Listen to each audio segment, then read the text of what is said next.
pag-usapan natin itong si Bonjing Remulla. Di ba ako ang pasimuno. Lahat pasimuno sa pambubuska sa mga yawa. Kung natatandaan ninyo, last year, sinabi ko sa inyo, mga kababayan, na si Boying ay may lulukikimimiyayaya. Okay? At mukhang naghihingalo na. Okay, here's the thing, pating, mga palangga. Kinig na lang ako habang working, sabi ni Yancy. Makinig na lang kayo. Abangan nyo sa ating podcast sa Spotify. At kung kayo ay busy siguro, no, later on, i-announce ko dito, yung audio ko, yung bunganga ko, yung nganga bells ko. Dapat kahit nagda-drive kayo, kung ano man, narinig yung nganga bells ko para sa katotohanan. Okay, balik tayo kay Remulla. Okay? Hi, Lo. Okay, Zorro, how are you?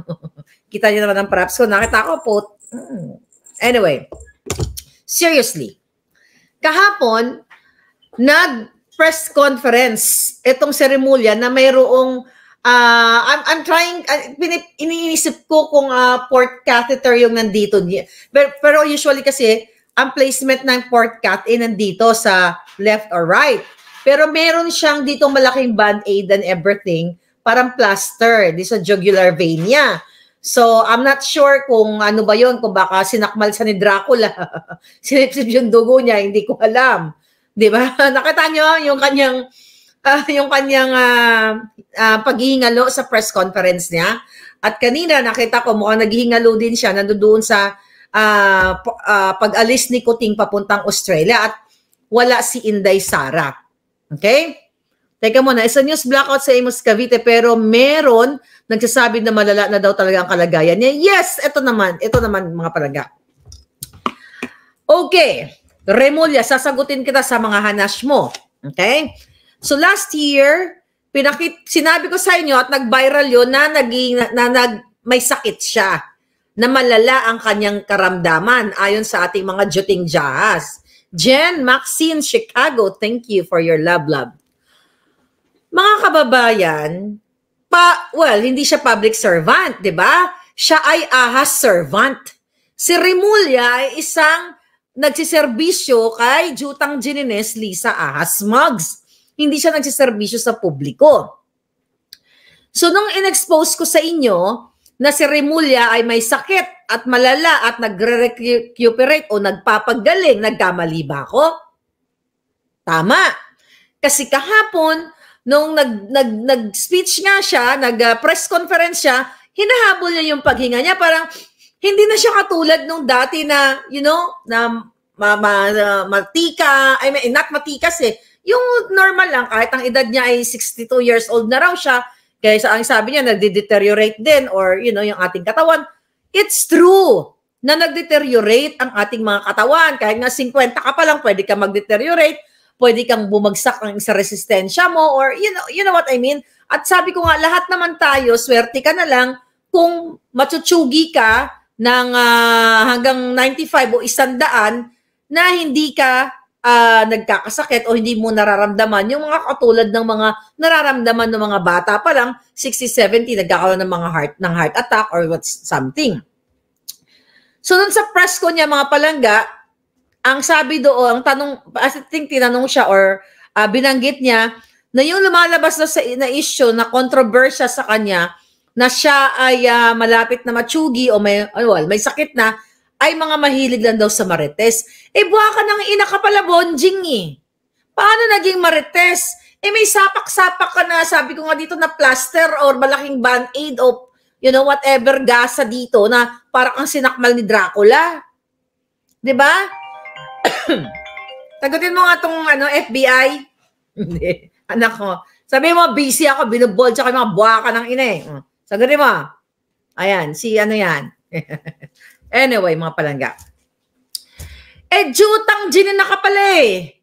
Remulla. Masakit ba ang mura? Jutang Ginina, paano ako magmamarites? Ang marites chismis, walang katotohanan. Inamin mo mismo na nag-recuperate ka, nagpapagaling ka, na ginayupak ka ng 2 buwan. Okay? At ang sinasabi mo, nagpagaling ka dahil sa iyong bypass, okay, fine. Statement mo yan eh. But tama ako na nagpapagaling ka at nagsusweldo ka sa pera ng bayan, sinabi mo 2 buwan. Mahigit pa. Mahigit pa kasi nagpakita ka ng picture noong December na mukhang isang bulate na lang, na matabang bulate ang hindi pumipirma sa'yo nung nagpakita ka noong December 25 na kasama mo ang iyong mga pamilya. Hindi ako nagmamarites. Ba't ako magmamarites sa'yo? Ang marites, yung ginagawa ni Lisa Smugs na pagbabayad sa mga trolls o kani-kaninong kabuakahan niya para sumira sa kredibilidad ko. Hoy! Tanginan yung lahat, kahit anong gawin nyo, hindi niya masisira ang aking alindog. Di ba? Kaya balance pa lang. Gigil-gil ako gabi kanina. Di ba? Ang taong nagsasabi ng katotohanan ay hindi niyo masisira. Kahit ano pa ang anong gawin ninyo, mga yawa ka mo. Ikaw, Bonjing, sabi mo, mahilig magmarites. At syempre, sabi niya, maraming parang maraming gustong kumuha ng pwesto niya or naiinggit sa pwesto niya. Ano ako, magdi-DOJ? Gumawa ako ng chika boom boom para mag-agawin ng pwesto mo or something? Anong kadyutahan yan? So, tama ako, tumpak na ikaw ay nakaratay sa kama. Dahil inamin nyo mismo na nagre-recuperate ka. Ano ba ibig sabihin ng recuperation? Nagpapagaling. Marites ba yan?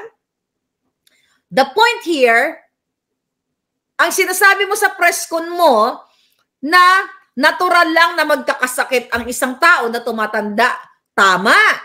Natural lang na magkasakit ang taong tumatanda. Even ang mga bata ay nagkakasakit. The point is, ikaw ay pasweldo ng bayan na ginagago, binababoy at pinagloloko mo.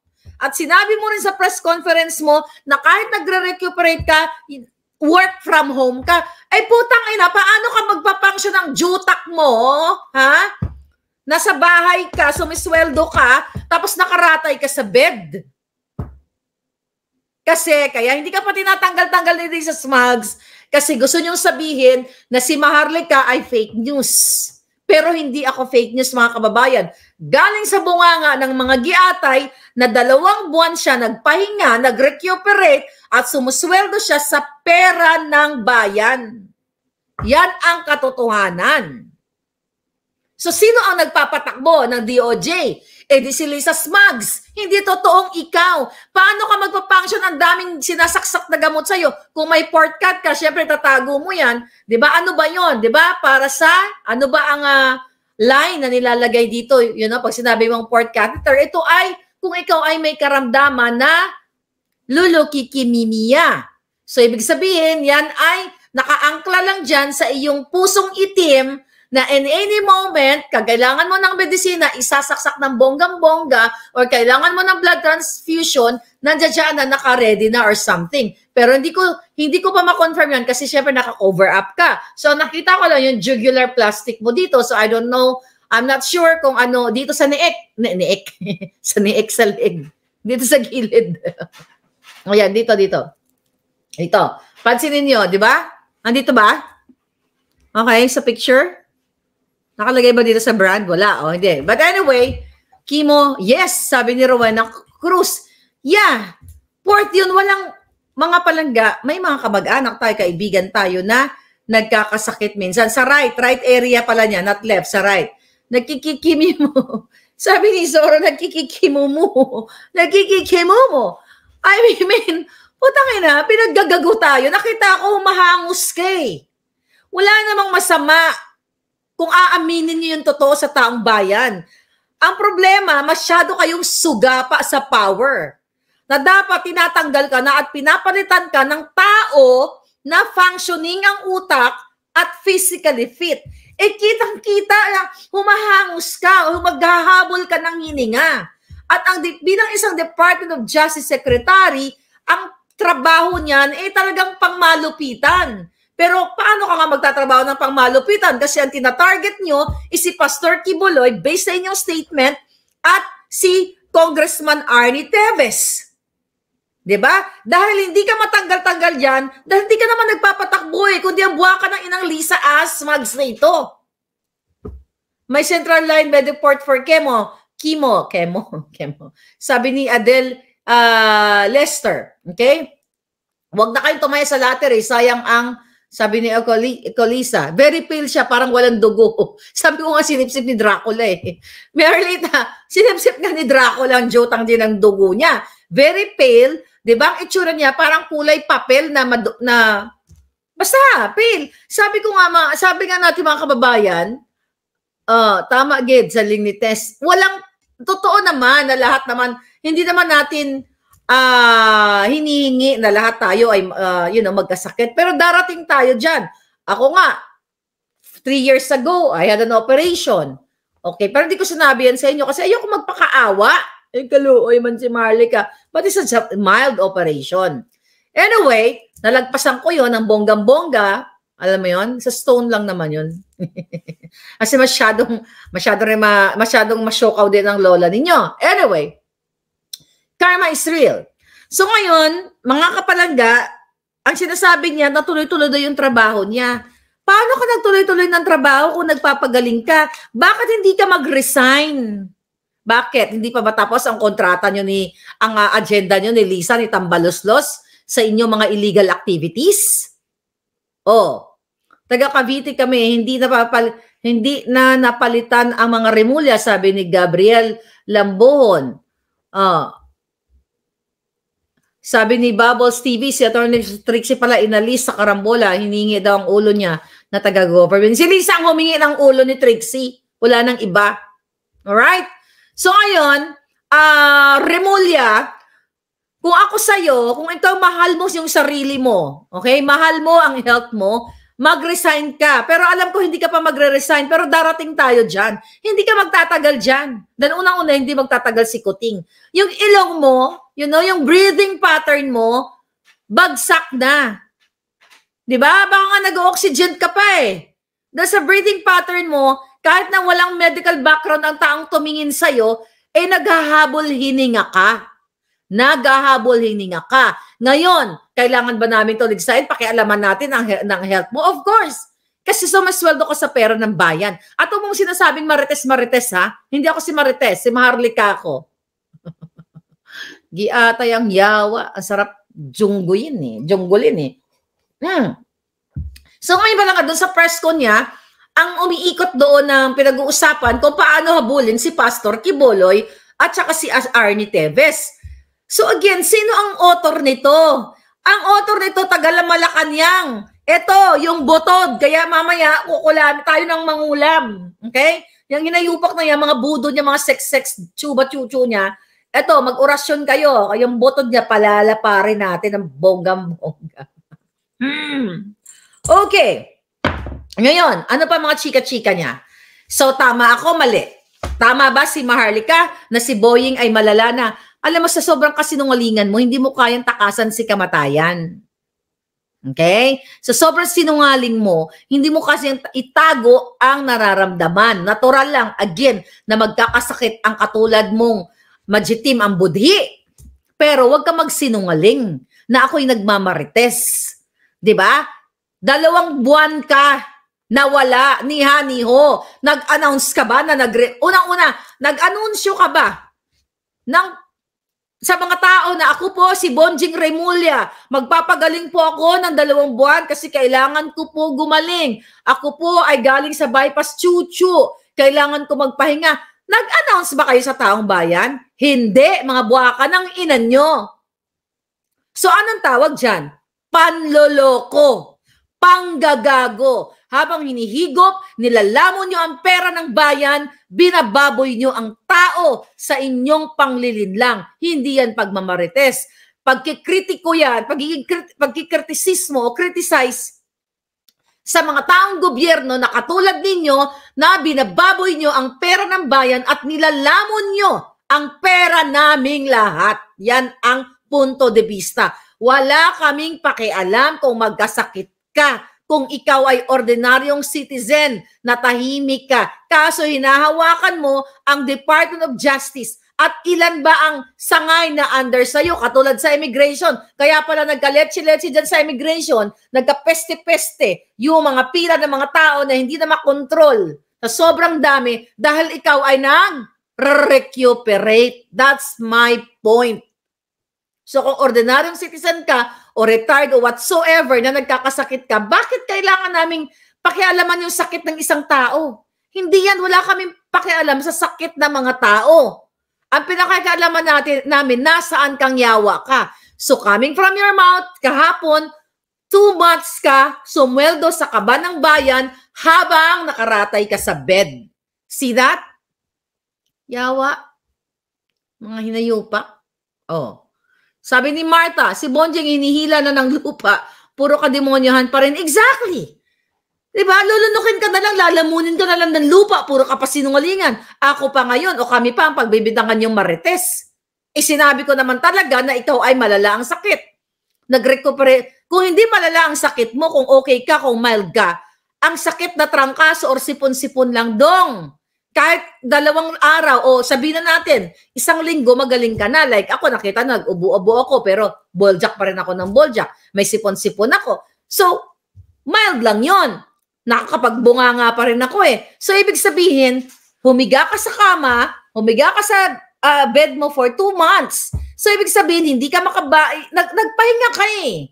Diba? Binaboy mo yung pera ng bayan, pinapasweldo ka, hindi ka man lang nag-leave.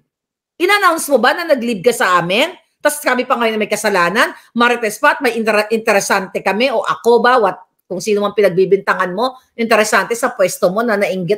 Ba't ako maiinggit sa kademonyohan ninyo? Hindi nakakainggit ang mga satanas na katulad ninyo. Yan ang isalaksak nyo sa bunga. Ayawa mo. Okay. Sabi ni Assorted DNA, tayo sa private company, pag may sakit na, i-advise tayo na mag-resign. Kasi expense na lang.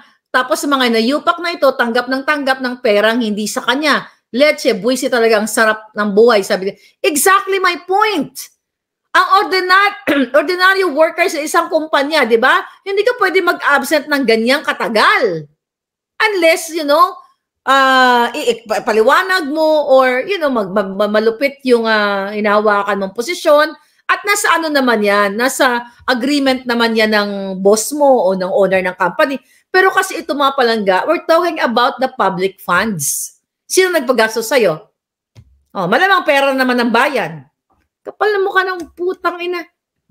Oh, PRRD, gorgorin ng ICC, napanood nyo ba? Yung recent na press ko ni Pangulong Duterte. Oh, pero bago tayo magnangak-ngak, basahin muna natin yung balita. Kasi samot-sari ito eh. Ito, February, kahapon ito, Duterte, nagbagong isip pabor sa Chacha.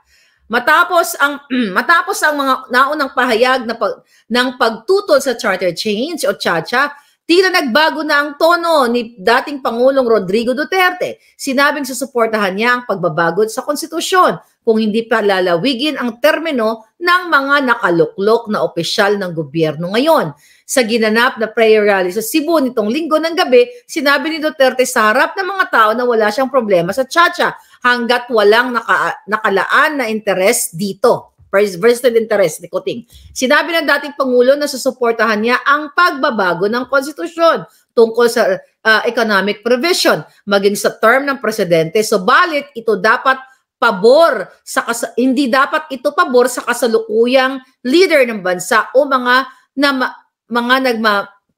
namamahala. Okay? Hindi rin siya tutol sa panukalang papapalit ng konstitusyon kung mangangako si Pangulong Bangag na Bangag Jr. sa taong bayan na hindi siya tatakbo sa susunod na halalan.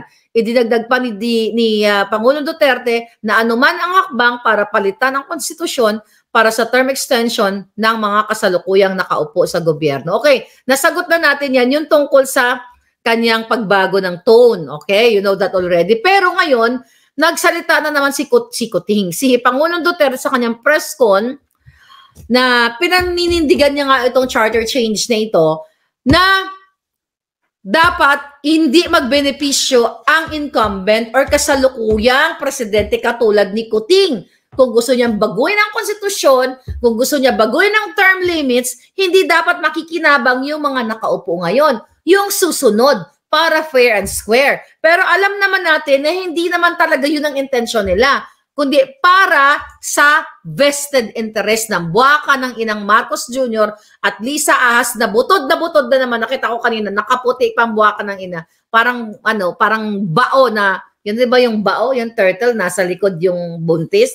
Baliktarin mo yung bao, yun si Lisa Smugs. So anyway, sa press ko ni Pangulong Duterte, iginiit niya na dapat hindi makinabang ang kasalukuyang nakaupo na katulad ni Bangag na Bangag Jr. Sabi nga niya, actually pareho kami ng binagat ni Pangulong Duterte, yung vlog natin kanina, okay lang kung na forever sila dyan, basta for the people, para sa betterment ng country. Diba?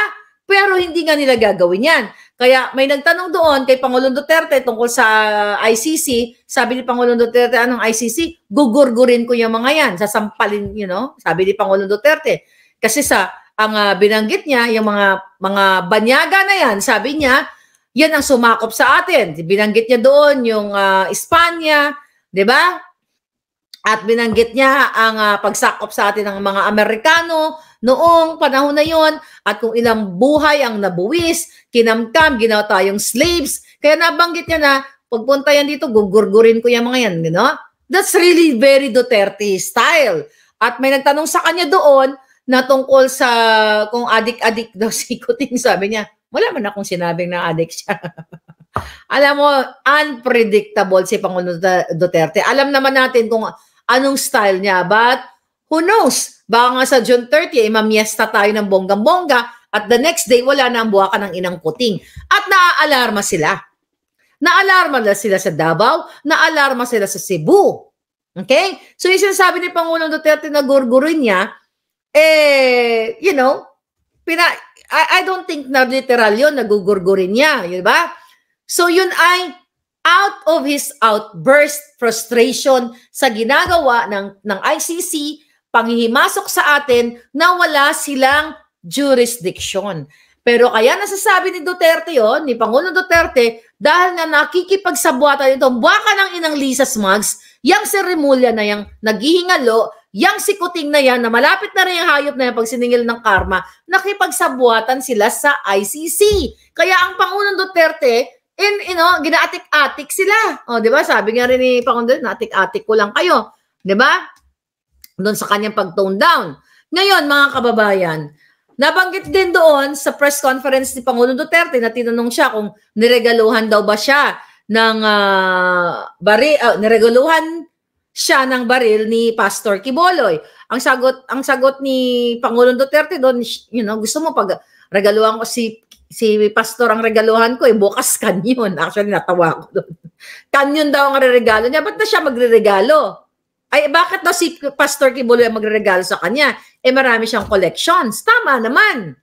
'Di ba? Yung pagdadrug sa pangalan niya, ni Sara, at niya, ni Ontiveros. So again, this mga issue na ito, mga palangga, alam naman natin na ito lahat ay kababuyan ng gobyernong ito. Kaya wala nang saysay ang mga ginagawa ng mga hinayupak na ito dahil puro pang bababoy ang kanilang, istorya. Okay? Ito pa, basahin natin ang dagdag balita. Okay. DOJ, hindi titigil para sa hustisya sa kaso, okay, ng missing sabongeros. Ano sabi dito? Porsigido ang Department of Justice na gagawin lahat ang legal na remedies para mabigyan ng hustisya ang pamilya ng mga nawawalan sa bungero. Sinabi niya, ito nagsalta nga siya doon, sinabi ni Remulla na naghihingalo na iaakyat nila sa Court of Appeals ang desisyon ng Manila Regional Trial Court, Branch 40, na magpiyansa ng 3 milyon ang kada akusado para sa samantala nilang paglaya. Iginiit ni Remulla ang naghihingalo na maituturing na mass murder ang sinapit ng mga nawawalang sabongero, kaya hindi nila susukuan ang paghahanap ng hustisya, lalo na at hawak pa rin nila ang testigo na magdidiin sa mga akusado. Ipinunto ni Remulla ang naghihingalo na ang ginawang pagtatago ng mga akusado noon at malinaw na indikasyon na may kinalaman sila sa krimen. Nabatid ng pagpupulong muli ang DOJ kasama ang pamilya, dadada. So ayan, yung mga sabongero, okay yun. Kung sino ang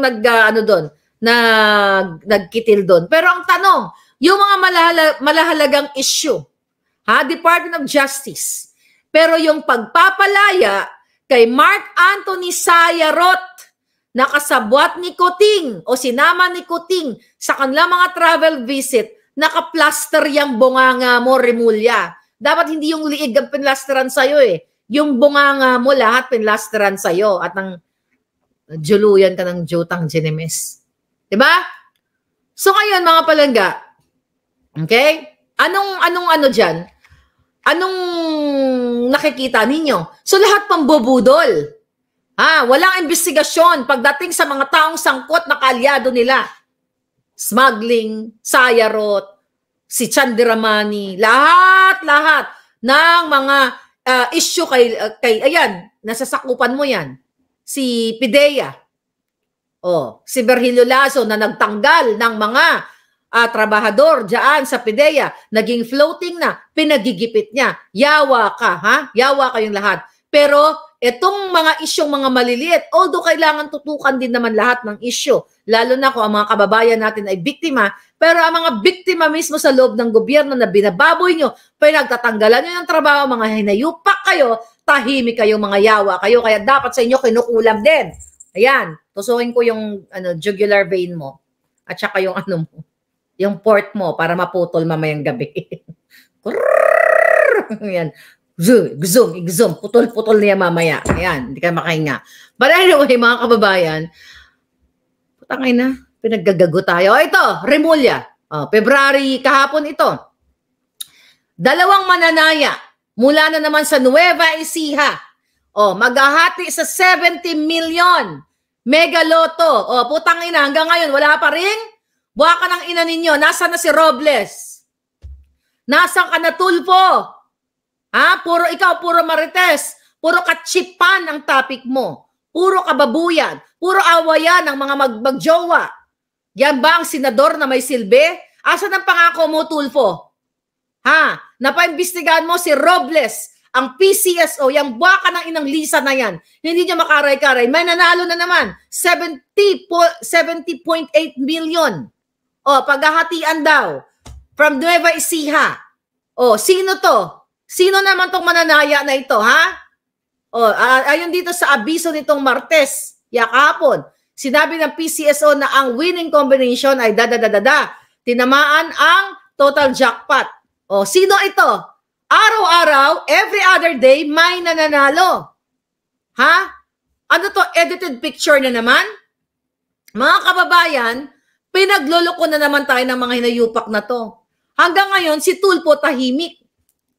Okay. Diba? Tahimik. Nasaan? Bayad ka na, Tulfo, ng 1 bilyon na no?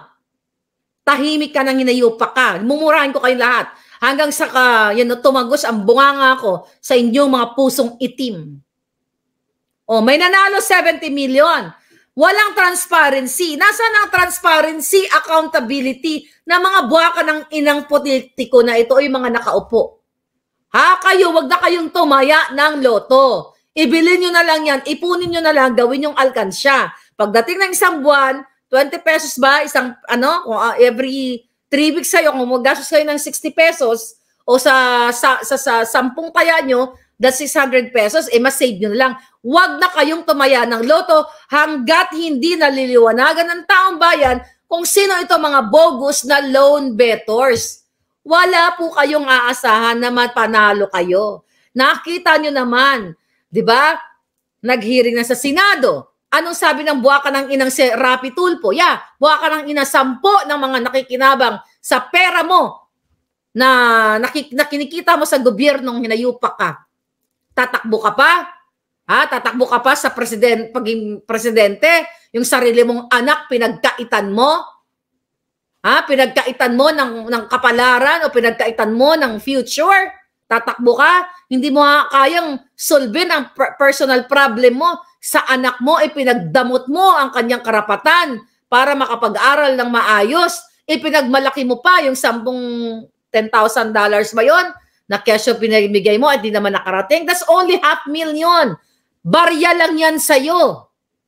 Pero ang pinaka-issue dito, Yung yabang mong hinayupak ka, paimbestigahan ko. Kunin natin ang forensic. Chuchuchucho. Ayan ang DICT. Ayan ang NBI. Makipag-anuhan tayo, ugnayan tayo sa PNP. Lahat binanggit mo. Hayop ka. Lahat binanggit mo. Lahat ng ahensya ng gobyerno. Asan ka ngayon?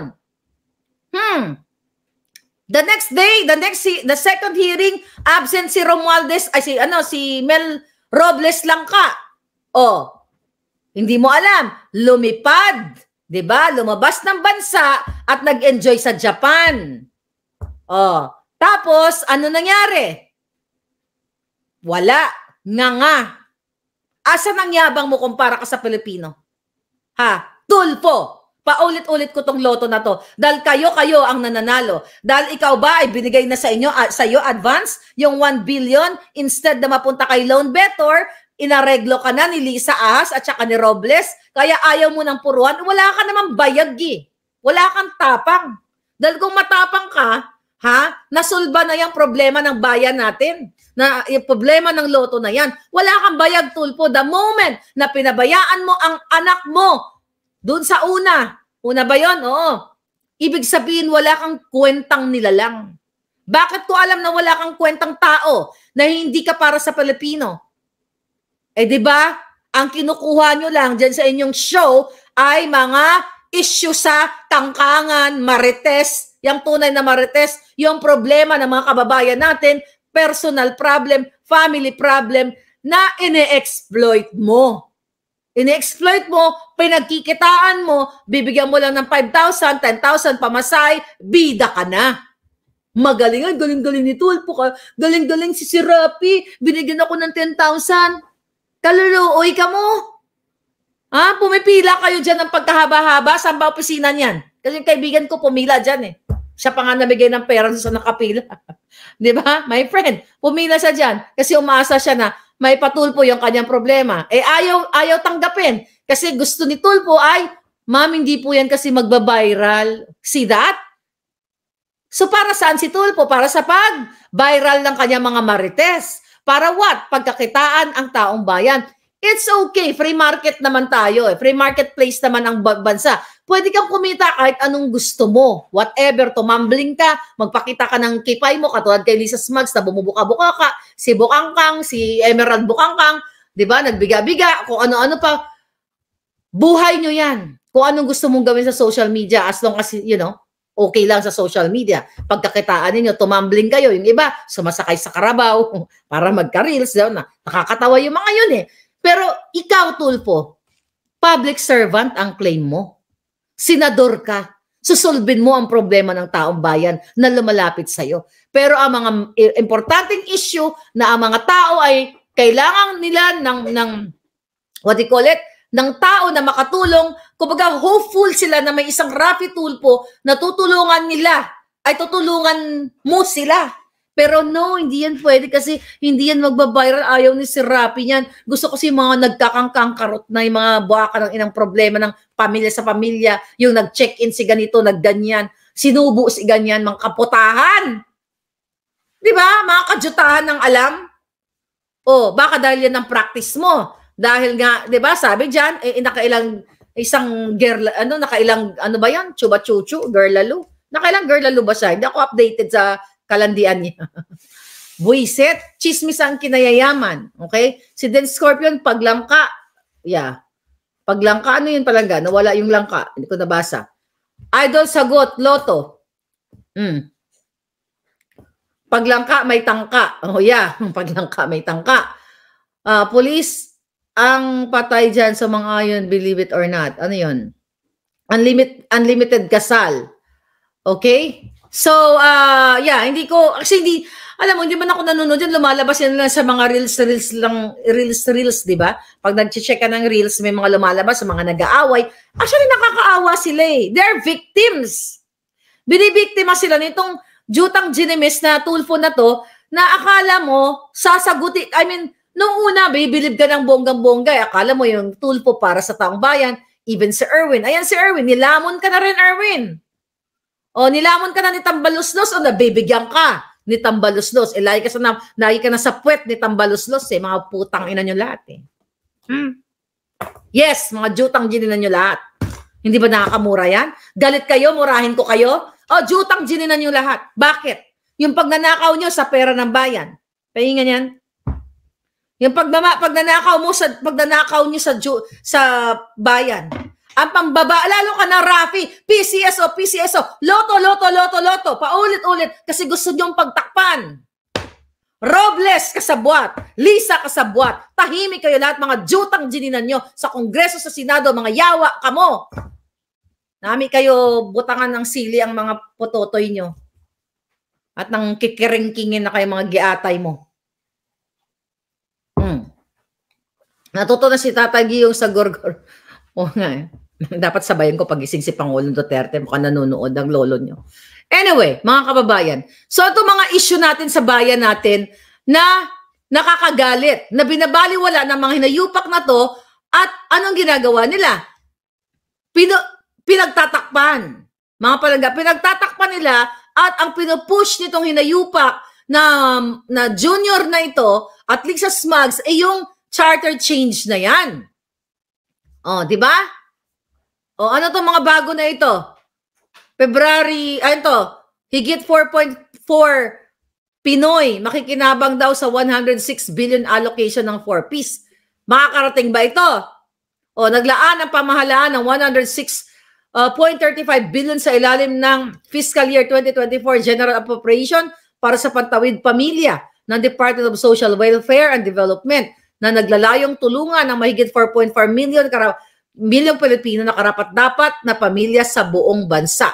Binigyan din ng Budget Management Secretary na ang 106 billion na inilaan sa 4Ps ay mas malaki kumpara sa inilaang budget para dito noong 2023 na 102.6 billion. O ano, magkano kickback dyan ng DSWD?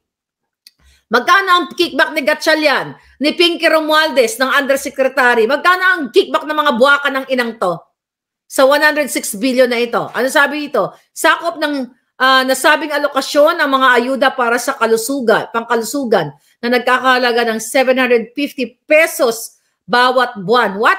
Sakop na nasabing alokasyon ng mga ayuda para sa kalusugan na nagkakahalaga ng 750 pesos bawat buwan at 600 bawat buwan bilang mga subsidiya sa bigas para sa 4.4 milyong pamilyang Pilipino. Sakop din nito ang mga subsidiya sa edukasyon, nagkakahalaga mula 300 to 700 bawat buwan para sa mahigit na 7 milyong mag-aaral. Ito tulad ditong 4Ps na ito, mga kaletsyahan na ito.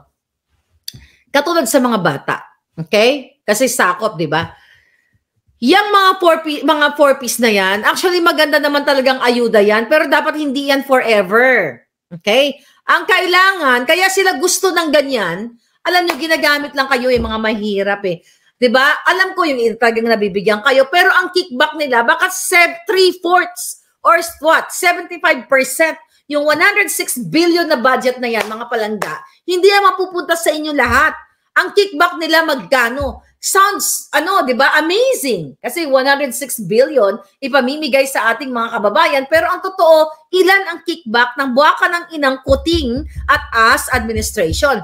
Imbis na yung billion-billion na yan ay tulungan ang mga pamilyang yan, mga, what do you call it?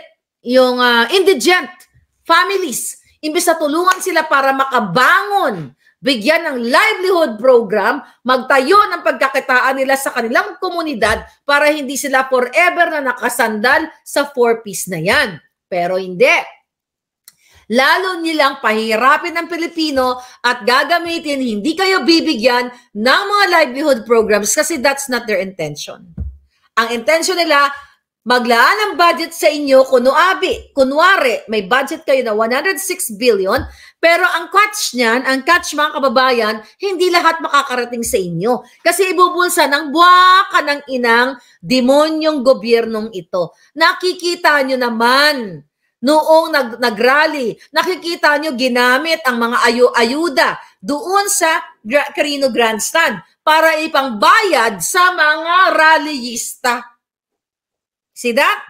para umattend kayo doon, para masabi na si Kuting, that was January 28, para si Kuting kunyari ay may maraming mga chuba-chuchu na taga-attend doon na mga kabjotahan. So, di ba, nag-release ng mga ayuda doon. May post na dyan si Mami Pebbles sa Lakaytaray. May makakilala siya na tumanggap lang ng ayuda tapos pinictura nila just to show proof na ito, hey, pumunta kami dyan sa Jutang Jin ng rally ni Kuting, kumuha lang kami ng ayuda tapos pinost sa social media. Anong ginawa ng mga taga-DSWD? Diba? Hinabol nila. I mean, hinabol para ipa-delete yung pictures pero nakatakas na yung mga bata, mga bagets eh. Siguro mga, not really bagets, 1920. So, kumuha ng ayuda. Nakita nyo? Ha? Yung 106 billion na yan, pang 4-piece na yan, ayan ay mga kajotahan lamang. Hindi totoong makakapunta sa inyo yan mga palangga. Dahil wala naman talagang intensyon ang Marcos Jr. at itong Kuting na ito na paayusin ang inyong mga, what do you call it? Ang inyong mga buhay. Oh, ito, here's another thing. Hinihinalang onion smuggling, iniimbestigahan daw ng BPI o Bureau of Plant Industry. O, ito na naman tayo. Iniimbestigahan daw ng BPI ang hinihinalang mga kaso ng onion smuggling kasunod ng sumbong na ibinibenta online ang imported na sibuyas. Julol! Imbestiga kayo na naman? Pero si Michael absuelto? Sino to? Baka hindi nyo to kasabwat. Baka kalaban nyo sa smuggling business ninyo, ha? Bureau of Plant and Industry. Tanginan nyo, si Michael absuelto, ginawa pang special envoy. Wala na kaming paniniwalaan sa inyo, mga ginayupak kayo. Oh, sabi niya dito, sa briefing nitong Martes, Pebrero 27, nilinaw ni BPI Director Glenn Panganiban na hindi naglabas ng anumang phytosanitary at sanitary permits ang ahensya na kailangan para makapag-import ng sibuyas. Chuchubels. Ha? Sinungalingan. Bakit? Si Michael ba, nung nagtatransport sila ngayon, nila Martin Araneta, nila Lisa Smuggs, sa kanilang mga illegal activities? May check-check pa ba? Wala na. Pasok agad, di ba? Oh. Yung alleged smuggled goods, they carry the risk of sanitary peste, and diseases. Kaya po sana wag natin tangkilikin. Ulul. Tangkilikin, wag tangkilikin. Paano makakapasok yung mga jutang dyan ng illegal na yan kung hindi papayagan ni Rubio sa Bureau of Customs? Hindi papayagan ng Port Authority kung yan ay kontrolado ng gobyerno o regulado ng gobyerno na bawal pumasok ang mga smuggled goods. Pero you allowed it. Mga deputa mo. Ano sabi niya? Kung yan ay walang proper na documentation at hindi na inspection, maaari po may risk ng ating health kung ating ikonsumo. Yung pagdanakaw ninyo, yung pagkagutom ng Pilipino, pagkagutom ng mga farmers, dahil sa smuggled business ni Lisa Smuggs, hindi ba makaka-apekto sa health ng farmers o ng Pilipino? Hindi lang physical, kundi mental ang inidudulot nyong kababuyan sa bayan ng Pilipinas. Sabi niya dito ng BPI, kasabay nito, binubusisi rin namin ang mga sumbong na ibinibenta online. Yun na nga, na inismuggle sa sibuyas. Ulitin ko. Sabi pa, yung internet at social media mahirap i-regulate, pero rest assured, we are coordinating with the proper authorities and law enforcement unit.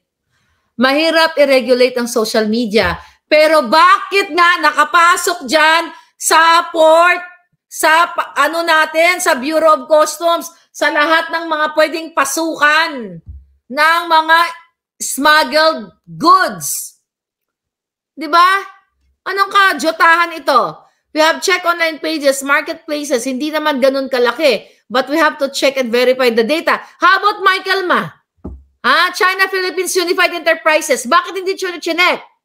Nakasama yan sa NICA report ni Clarita Carlos noong December of 2022 pa. BPI, bakit hindi nyo i-check yan? Bakit ito mga small timers sa online, which is dapat naman talaga i-check, hindi yan magkakaroon ng pagbibenta sa online, yung mga buwaka ng inang sibuyas na kasing amoy nyo mga jotokis kayo, abiyop kayo, kung hindi nyo pinayagan sa Bureau of Customs. Mga yawa. Okay. Naunang pinalutang ng Agri-Party List, Wilbert Lee, ang ulat na ito na ibinibenta ng mura ang smuggled onions chuchu-chuchu dahil mas mura ito kumpara sa farm gate price ng lokal na sibuyas. Ang presyo ng lokal na sibuyas ngayong taon ay mas mababa dahil sa mataas na volume ng supply. No! Kaya mababa, tanginan nyo, pinapapasok nyo nga ang mga smuggled goods ni Lisa at ni Michael Ma. Yung farm gate price natin ngayon, 28 to 30. Oh, mga kababayan, see that? Every day, we talk about pulburon. We talk about yung peace and order sa Pilipinas. We talk about smuggled goods. We talk about pagnanakaw. Sabi nga, hindi dapat tayo mapapagod, although sometimes ngarag-ngarag din ang beauty ko, lalo pag nagmamarathon tayo. But now I have energy, nakatulog ako. Kaya dapat, talagang dapat ito mag-epekto na itong, pang chuba-chuchu. Armageddon na ba? Sabi ni Michael. Malapit na, palangga. Lahat yawa. Ano to? Mother Dragon. Sheda. Sana invite niyo po sa live niyo yung third floor studio kahit minsan. Ay, 3 na sila eh. Baka madamay sila sa bunganga ko. Shout out sa third floor studio. Baka matakot yung mga yan. Baka mamaya, gurgurin sila din. Sayaan mo na muna natin sila palangga. Hayaan mo na tayo yung 3 mga palangga natin. Baka mamaya magurgur yan eh. Kasi maganda naman yung tandem nila. Actually, maganda yung show nila. Hindi ko pa napanood. Binagsabi sa akin, maganda daw yung pinaka-last episode nila. Ay, itong latest pala, not last. Latest episode nila na parang pinagdamot ni Lisa yung pagkain. Hindi ko pa napanood. Napanood nyo ba? Ha? Third Floor Studio, you have to follow them. Kasi sila, tatlong binalahura sila ni Lisa Smugs o binalahura sila ng gobyerno. Sino yung tatay ng anak ni Lisa before? BBM, sabi ni Catherine. Yung lagi sumasabit sa puno ng mangga. Okay. Ano daw? Si Arlene Bacabenta ginawang chatroom. Bakit ano nangyayari? Lelani, ayan. Lelani Fernando.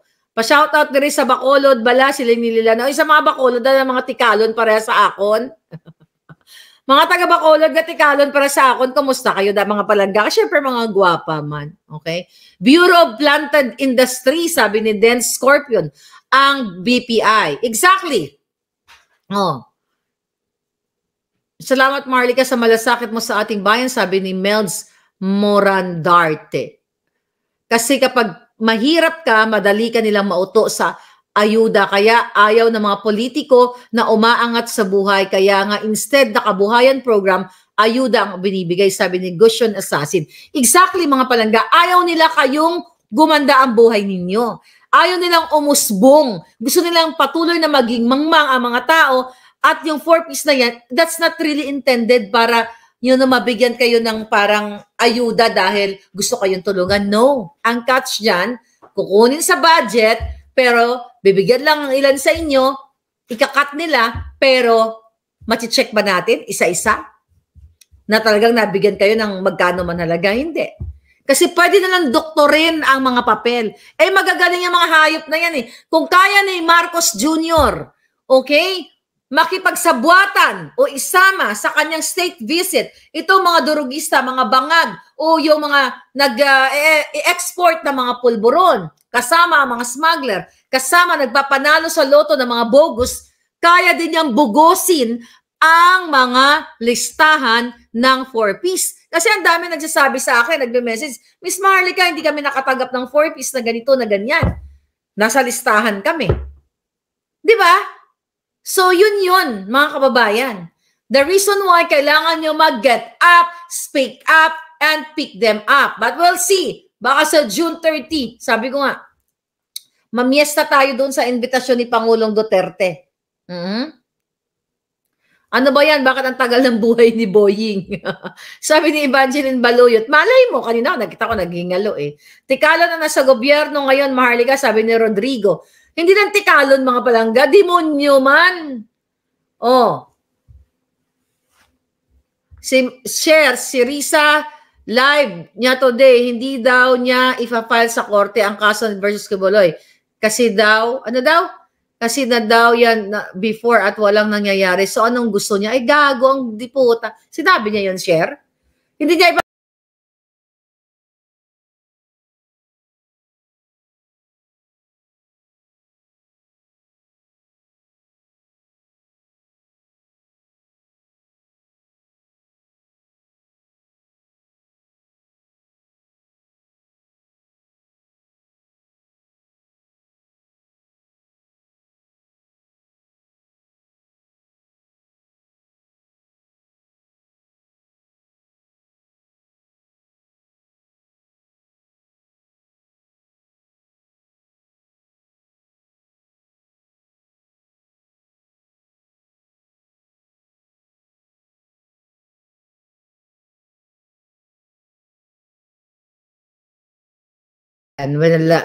kinulam na ako ng bonggang-bongga. Nagurgur na ako.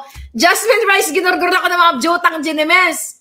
Okay, nagurgur. But anyway, yeah, nawala ang signal. Yeah, parang ano, naka kasi ako ang tawag dito, naka-vape. Parang si Lisa lang. Anyway, nagurgur na, sabi ni Rebecca Ogata. Yeah, andyan na ako, di ba? Nagkakagurgura na. Anyway, mga kababayan, babalik ako, okay? I have a lot of energy today and marami mga issue na dapat nating karay-karayin. Itong pag-ano ni Kuting sa Australia, may na-receive tayong information sa pagbabalik ko. This is your fair lady Maharlika.